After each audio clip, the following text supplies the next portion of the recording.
मुकुंदची ताडगोळ्यांची बाग होती. तो ताडगोळ्यांच्या झाडावर चढून ताडगोळे तोडत असे आणि मग हे ताडगोळे व्यापाराला विकून पैसे कमवत असे. अरे बाबा, आता तू ताडगोळे जास्त देत जा. बाजारात ताडगोळ्यांची मागणी वाढली आहे. हो साहेब, उद्यापासून जास्त ताडगोळे आणण्याचा प्रयत्न करतो. ठीक आहे. मुकुंद आणि मयुरीला एक मुलगी होती, मीना. मीना, कुठे आहेस? आता इथेच होती. बहुतेक तिच्या मैत्रिणींसोबत खेळायला गेली असेल. पण तुम्हाला काय काम आहे तिच्याकडे? अगं, तिला ताडगोळे खायचे होते.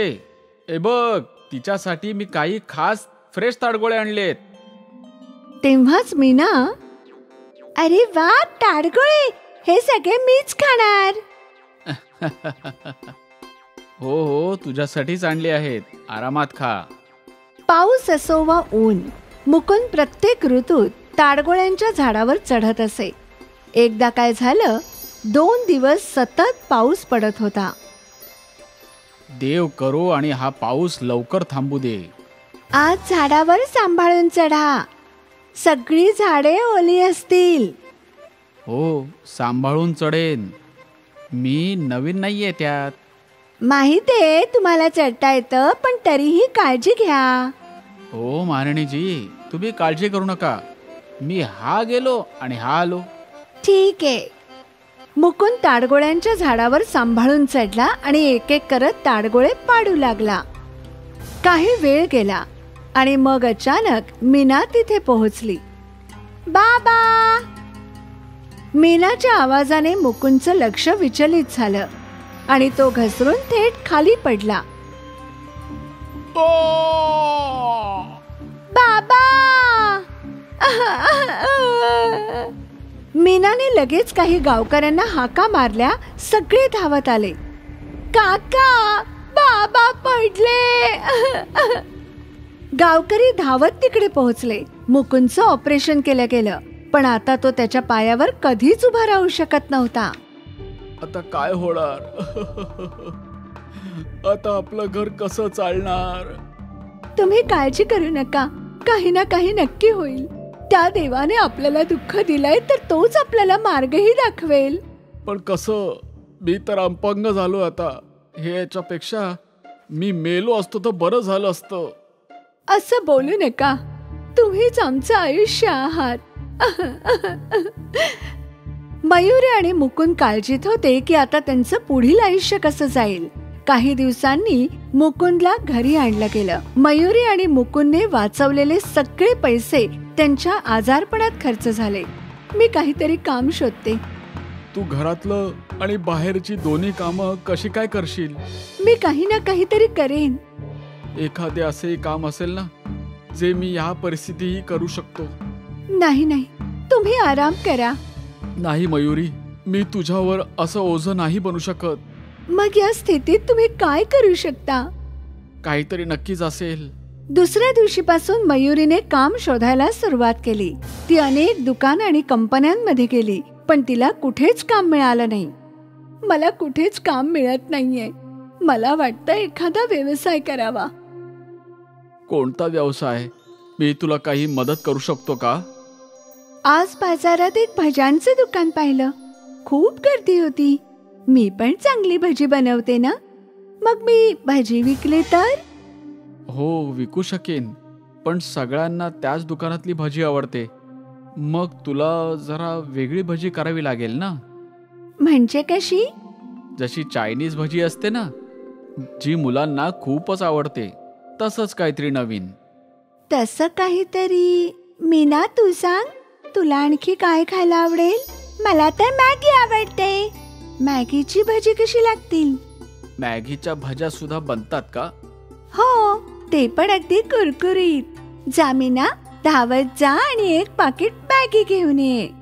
मीना मॅगी घ्यायला गेली आणि काही वेळाने 2 मॅगीची पॅकेट घेऊन आली. मीनाने मॅगी उकळली, मग ती सुकवून त्यात काही मसाले घालून तेलात मॅगीची भजी करू लागली. मीना टक लावून आईची मॅगीची भजी पाहत होती. जशी मॅगीची भजी कढईतून बाहेर आली, मीनाने लगेच एक भजी उचलली आणि तोंडात टाकली. अगं अगं गरम आहे, खूप चविष्ट आहे ताई, वा. मीनाने एक मॅगीचा भजा बाबांनाही दिला. हे तर खूपच चविष्ट आहे. हा, मी म्हंटल होतं ना की खूप छान लागतात. ही मॅगीची भजी बाजारात विकली जातील. हो हो, का नाही, हे तर एकदम धमाल करून टाकतील. मयुरीला हे ऐकून आनंद झाला. काही दिवसांनी मयुरी आणि मुकुंदने मिळून बाजारात भज्यांची गाडी लावली. हे काय आहे आंटी? मॅगीची भजी. मॅगीची भजी? हो, मला एक प्लेट द्या. हो हो, घे बाळा. मयुरीने त्या मुलीला मॅगीची भजी दिली. वा, खूप टेस्टी आहेत. आजपर्यंत अशी भजी मी कधीच खाल्ली नाही. त्या मुलीचे पाहून आणखी काही लोकांनी मॅगीची भजी खाल्ली.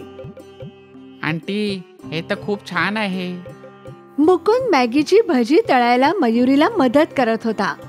तो अपंग होता. पहिल्याच दिवशी मयुरी आणि मुकुंदची चांगली कमाई झाली. ते आनंदाने घरी आले. वाटलं नव्हतं एवढी चांगली कमाई होईल म्हणून. या दुःखाच्या काळातही हाच आनंदाचा क्षण आहे. बाबा, तुम्ही काळजी करू नका. आपली सगळी दुःख पळून जातील. तुम्ही पण बरे व्हाल. अख्ख्या कुटुंबाची आता आशा वाढली होती. सगळे मिळून मेहनतीने प्रयत्न करू लागले. त्यांचा मॅगी भजींचा व्यापार चालू लागला. गिऱ्हाईक गर्दी करू लागले आणि त्यासोबतच त्यांची मिळकतही वाढू लागली. मॅगीची भजी लवकरच प्रसिद्ध झाली. त्यांची मिळकत इतकी वाढली की मुकुंदवर चांगले उपचार सुरू झाले. या उपचारांनी आशा आहे की मुकुंदजी चालू शकतील. काही सेट ऑफ सर्जरी करावे लागतील, पण तुमची बॉडी या उपचारांना चांगली साथ देत आहे. ही बातमी अख्ख्या कुटुंबासाठी चांगली होती. 6 महिन्यात मयुरीने मॅगी भजीचं मोठं दुकान उघडलं आणि हा आनंद द्विगुणित मुकुंदने केला. आज काही क्षणासाठी का होईना तो डगमगत उभा राहिला. हा आशेचा किरण आहे जो सांगतो की मुकुंद लवकरच त्याच्या पायावर उभा राहील. आणि हे सगळं त्यांच्या या मॅगी भजीमुळे झालं. आणि पुढेही ही मॅगीची भजी धुमाकूळ घालत राहतील. ही गोष्ट आहे एका मजदुराची. छगन शेठ लालचंदच्या शेतामध्ये काम करत होता. शेठ लालचंदचं शेत या गावामध्ये सगळ्यात जास्त होतं आणि तिथे खूप मजदूर काम करत होते. दिवसाच्या शेवटी शेठ लालचंद आपल्या मजदुरांना त्यांचा मेहनताना देत होते. तसं तर शेठ लालचंद खूप चांगल्या मनाचे होते, परंतु त्यांनी मजदुरांवर नजर ठेवण्यासाठी काळ्याला ठेवलं होतं. अगं कमला, केव्हापासून बघतोयस की तू तिथेच बसून आहेस? इतका आराम करशील तर तुला मजुरी नाही मिळणार. अरे भावा, माझी तब्येत खराब आहे. ते काही मला माहित नाही. कामावर आलीयस तर काम कर. काळ्या नेहमीच मजदुरांना बरं वाईट म्हणायचा. एके दिवशीची गोष्ट आहे. छगन एका विळ्याने शेत कापत होता आणि त्याची नजर हटली आणि त्याला तो विळा लागला. काही मजदूर त्याच्या जवळ धावले. एका बाईने त्याची मलमपट्टी केली आणि मग सगळे मजदूर काम करायला लागले. काही वेळाने तिकडे काळ्या आला. अरे छगन, असा का बसलायस तू? सेठजी काम करता करता त्याच्या हाताला जखम झालीये. कामावर तर काही लक्ष नसतं तुझं, मजुरी मात्र पूर्ण पाहिजे असते. आता यांच्या औषध पाण्याचाही खर्च करा. एक दिवस तुम्ही या सेठला पूर्णपणे कंगाल करून राहाल. काळ्याचे बरे वाईट ऐकून छगनला खूप राग आला. तो काहीच न बोलता घरी निघून आला. घरी आल्यावर त्याने आपल्या बायकोला सगळी कहाणी सांगितली. बिचारी मार बघून रडायला लागली. अगं तू वेडी आहेस का? तू का रडतीयस? काही दिवसात ही जखम भरून निघेल. हा मार तर ठीक होऊन जाईल, पण त्याचं काय जो काळ्या तुम्हाला नेहमी वाईट बोलत असतो? त्याचं काय, तो तर त्याचा स्वभावच आहे. मी काय बोलते आहे? मजदुरी करायचं सोडून नाही का देऊ शकत? मजदुरी नाही करणार तर मग मी करू तरी काय? आपण कोंबड्या खरेदी करून अंडी विकू शकतो. आणि या कोंबड्यांसाठी पैसे कुठून येणार? माझं काय, पूर्वजांनी माझ्यासाठी कुठल्याही संपत्ती किंवा खजाना सोडलेला नाहीये. मालाने आपल्या हातातल्या दोन्ही बांगड्या काढल्या आणि कानातली कुंडलं पण. दागिने फक्त शोभा वाढवायला नाही, तर गरजेच्या वेळी कामी येण्यास सुद्धा आहेत. नाही नाही, मी हे नाही घेऊ शकत. मालाच्या जास्त जिद्दीमुळे छगनने ते दागिने घेतले. छगन आणि माला बाजारात गेले आणि त्यांनी ते दागिने एका सोनाराजवळ गहाण ठेवले, जेणे त्यांना 2000 रुपये मिळाले. मग ते एका कोंबडीवाल्याजवळ गेले. दादा, एका कोंबडीची किंमत काय आहे? एका कोंबडीची किंमत तर 100 रुपये आहे, पण तुम्ही एकत्र जर 10 कोंबड्या विकत घेणार असाल तर एक कोंबडा मी मोफत देईन. अरे वा. छगनने व्यापाराला 1000 रुपये दिले आणि व्यापाऱ्याने एका मोठ्या अशा टोपलीमध्ये 10 कोंबड्या आणि एक कोंबडा ठेवला. छगन आणि माला घरी आले आणि मग त्यांनी बांबूच्या तुकड्यांपासून कोंबडींसाठी एक घर बनवलं. कोंबड्यांना आतमध्ये खेळताना पाहून माला आणि छगन खूप खुश होते. दुसऱ्या दिवशी मालाने सगळ्या कोंबड्यांची अंडी एकत्र केली. छगन त्या अंड्यांना एका व्यापाऱ्याजवळ घेऊन जायचा आणि त्याला त्या 10 अंड्याचे 30 रुपये मिळायचे आणि हे असं रोज चालायचं. 1 महिना निघून गेला आणि आज छगन आपल्या महिन्याची मिळकत मोजत होता. एका दिवसाचे 30 रुपये म्हणजे एका महिन्याचे 900 रुपये आणि तुम्हाला मजदुरी मिळायची 500 रुपये. मी विचार करतो की काही पैसे सोनाराला देऊन यावेत. नाही नाही, जे पैसे जास्त आहेत त्यातून आणखीन कोंबड्या विकत आणू, जेणेकरून आणखीन जास्त नफा होईल. छगनने मालाचं म्हणणं ऐकलं आणि त्याने व्यापाऱ्याकडून 5 कोंबड्या आणखीन आणल्या. आता त्यांना रोज 15 अंडी भेटायची. हे पाहून मला खूपच खुश होती. पुढच्या महिन्यात जेव्हा छगन पुन्हा हिशोबाला बसला तेव्हा एका दिवसाचे 45 रुपये म्हणजे एका महिन्याचे 1350 रुपये. अरे बाप रे. आता छगनला गणित समजायला लागलं. पुढच्या 3 महिन्यापर्यंत छगन 10 कोंबड्या खरेदी करायला लागला. आता पूर्ण मिळून छगनकडे 50 कोंबड्या होत्या. आता रोज त्याला 150 रुपये मिळायला लागले. हे पाहून तो खूप खुश होता. ह्यावेळेस जेव्हा त्याने हिशोब केला, पूर्ण महिन्यात आपण 4500 रुपये कमवलेत. बघितलं, मी म्हणत होते ना. हा, चला आता माझ्या हातात बांगड्या परत येतील. दोघे सोनाराकडे गेले. 2000चे व्याजासकट 2250 रुपये होतात. हे घ्या. छगनने पैसे दिले आणि दागिने पुन्हा घेतले. तिकडे छगनला एक नथनी दिसली. ती नथ केवढ्याला आहे? जास्त नाही, फक्त 450 रुपयांची. ती सुद्धा देऊन टाका. मालाने नवीन नथनी घातली. आज ती खूप खुश होती. ह्यानंतर छगनने आपला अंड्याचा व्यापार चालू ठेवला आणि एका वर्षभरातच त्याची मिळकत 30,000 रुपये झाली. आता त्याचा स्वतःचा पोल्ट्री फार्म होता आणि काम करायला नोकर चाकर देखील होते. आणि आता त्यांची छोटीशी झोपडी एक मोठा बंगला झाला होता. आता छगन आणि माला आपल्या आयुष्यामध्ये खूप खुश होते. फक्त एका वर्षापूर्वी छगन एक मजदूर होता आणि आता तो एक पोल्ट्री फार्मचा मालक आहे. जर मालाने जिद्द नसती केली तर छगन आज मजदूरच असता. ह्यासाठीच मुलांनो, सफलतेसाठी फक्त एक मोक्याची गरज आहे, जसा छगनला भेटला आणि तो एका वर्षातच सफल झाला. कितमपूर नावाचं एक गाव होतं, जिथे आदित्य पकोडा विकायचा. पावसाळ्याचा वेळ होता. दरवर्षी पावसाळ्यात आदित्यच्या दुकानामध्ये लोक भजी खायसाठी यायचे. एक दिवस खूप जोरात कितामपुरामध्ये पाऊस यायला लागला आणि तेव्हा एक माणूस आदित्यकडे येतो. आदित्य, लवकर दुकान बंद कर आणि निघ, गावामध्ये खूप मोठं वादळ येणार आहे. काय खरंच? हा बाबा, खरंच, लवकर निघ. आदित्य आपल्या दुकानाला बंद करून गावाच्या बाहेर निघून जातो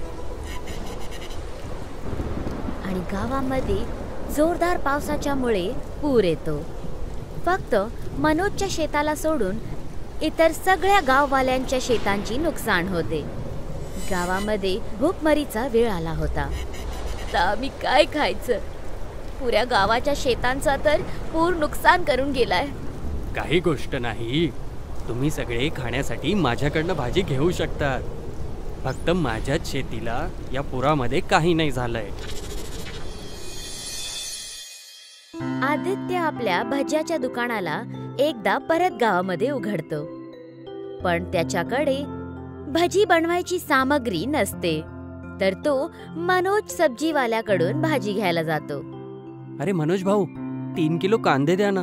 काय भाव चालू आहे सध्या कांद्यांचा? 70 रुपये किलो चालू आहे कांद्याचा भाव. काय 70 रुपये? ते पण 1 किलोचे? मनोज भाऊ, हे चुकीचं आहे. तुम्हाला माहिती आहे की गावाची स्थिती काय चालू आहे. लोकांना घरामध्ये खायला जेवण नाहीये आणि त्यांचं शेत सुद्धा सगळं उद्ध्वस्त झालंय. त्यांचं कमवायचं स्रोत सुद्धा शेतच होतं. यावेळी लोकांच्या मदतीशिवाय तुम्ही त्यांना लुटायला लागलायत. अरे आदित्य, तू तुझं पोट भर ना. तुझ्या मागे पुढे तर कोणी नाहीये. तू एवढं लोकांबद्दल काय विचार करत आहेस? चुकीचं आहे, खूप चुकीचं आहे हे मनोज. आदित्य लोकांच्या नुकसान झालेल्या शेतांना पाहतो आणि बोलतो, एक वेळ होती जेव्हा हे सगळ्या लोकांचं कमवायचं साधन असायचं आणि आता हे सगळं एका वाळवंटासारखं लागत आहे. हा पूर यांच्या वर्षांच्या मेहनतीला घेऊन बुडून गेला. गावामध्ये भूकमारी चालू आहे, लोक आजारी पडत आहे आणि मी नेहमीसारखं आज सुद्धा काही करू शकत नाहीये. मी काही कामाचा नाही राहिलोय. आदित्य गावाच्या परिस्थितीला बघून खूप उदास होता. तेव्हा त्या नुकसान झालेल्या शेताच्या समोर एक चमत्कारी माणूस प्रकट होतो. मी समुद्राचा राजा आहे. हा जो पूर तुमच्या गावामध्ये आला होता तो माझ्याच चुकीमुळे आला होता. मला क्षमा कर बेटा. जेव्हा पाऊस हदीपेक्षा जास्त आला तेव्हा माझ्या समुद्राच्या सीमेला माझ्या संतुलनमध्ये नाही ठेवू शकलो आणि त्याचमुळे ह्या गावामध्ये पूर आलाय. आज गावामध्ये ह्या लोकांना खाण्यासाठी काही नाहीये आणि मी सुद्धा त्यांच्यासाठी काही नाही करू शकत आहे. मी माझ्या चुकांना सुधारू इच्छितो. सांग, तू ह्या गाववाल्यांची मदत का करू इच्छितोस? मी माझं आयुष्य एकटाच जगत राहिलो.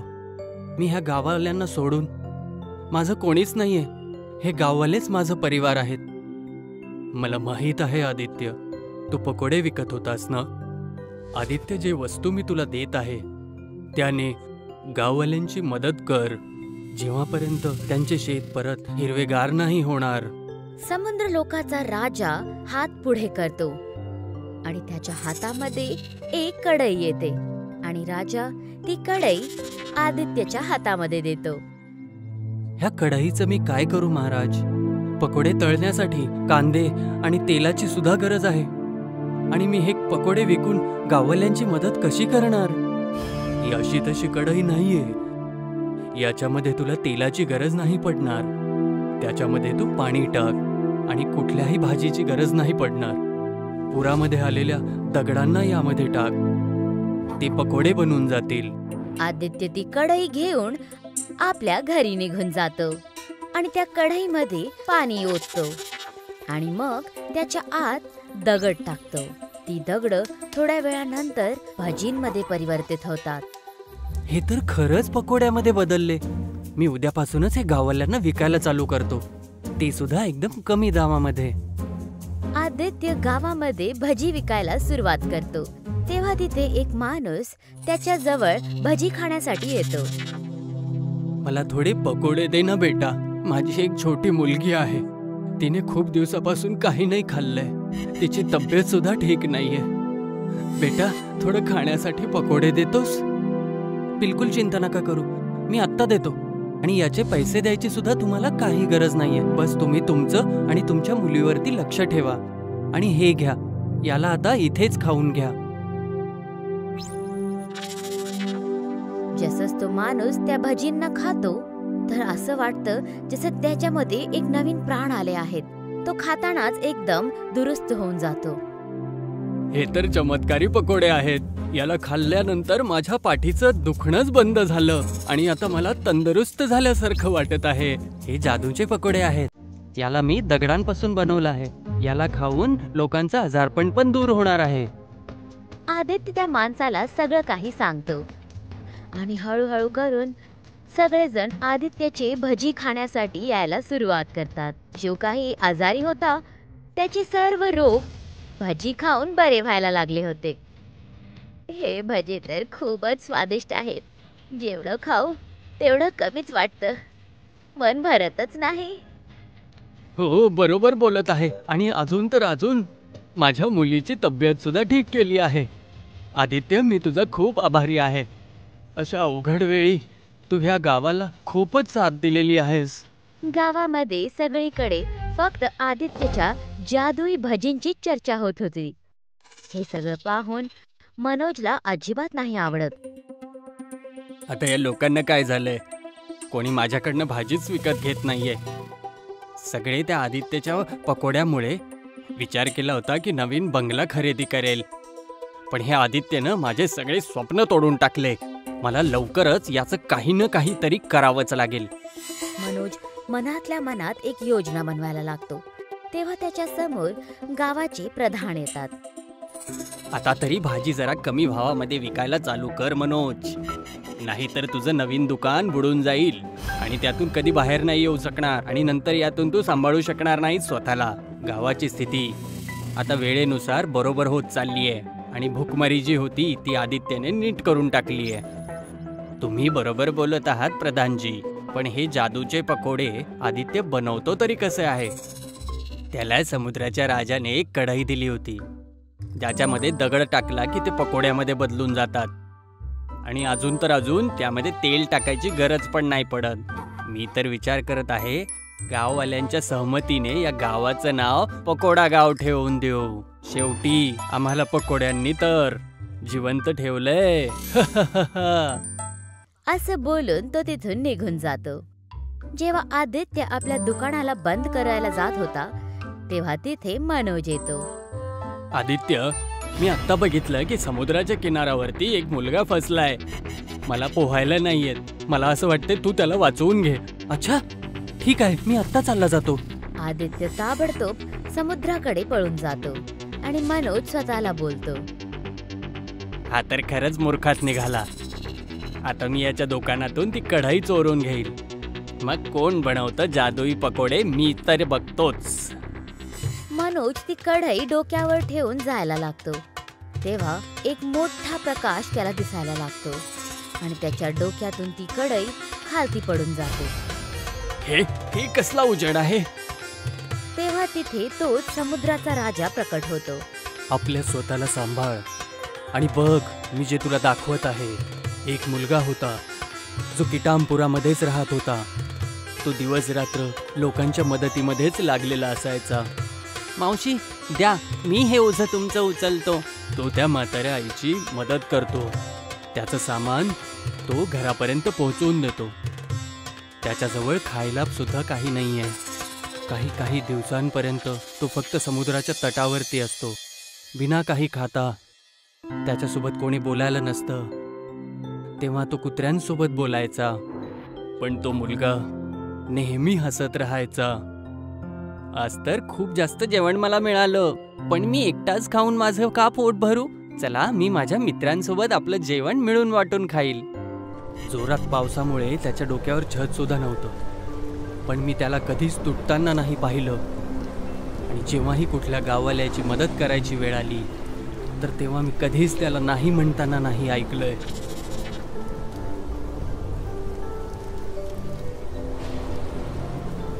एक दिवस प्रधान त्याला बघतात जोरात पावसामध्ये. बेटा, तू इथे काय करत आहेस? मी गाववाल्यांकडून तुझ्याबद्दल खूप काही ऐकलंय की तू गाववाल्यांची खूप मदत करतोस. माझ्याकडे घर नाहीये ना प्रधानजी, आणि माझं कोणी नाहीये सुद्धा, तर मग शेवटी मी गाववाल्यांचीच मदत करतो. असं का म्हणत असतोस की तुझं कोणी नाहीये? मी आहे ना.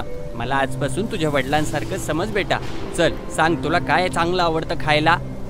हो, मला पकोडे खायला खूप आवडतं.